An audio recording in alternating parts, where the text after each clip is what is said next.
Hello everyone, আজকে বানাবো বরিয়ালি মাছের ভাপা রেসিপি। তো মাছগুলোকে ভালো করে কেটে ধুয়ে নিয়েছি। এখন একটা পেস্ট তৈরি করব। সরষার কাঁচা লঙ্কা, তো পেস্টটা দিয়ে দিলাম। আর দেব নুন, হলুদ, সরষার তেল আর টমেটো কুচি। এগুলাকে ভালো করে ম্যারিনেট করে নেব। এইভাবে ভালো করে ম্যারিনেট করে এদিকে একটা কড়াইতে আমি তেল মেখে নেব।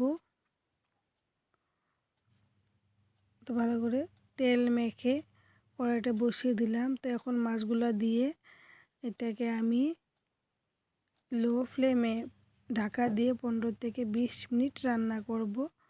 তো দেখো তৈরি হয়ে গেল বরিয়ালি মাছের ভাপা রেসিপি। এখন আমি ধনিয়া পাতা কুচি দিয়ে রান্নাটাকে নামিয়ে নেব। তো রেসিপিটা ভালো লাগলে লাইক, কমেন্ট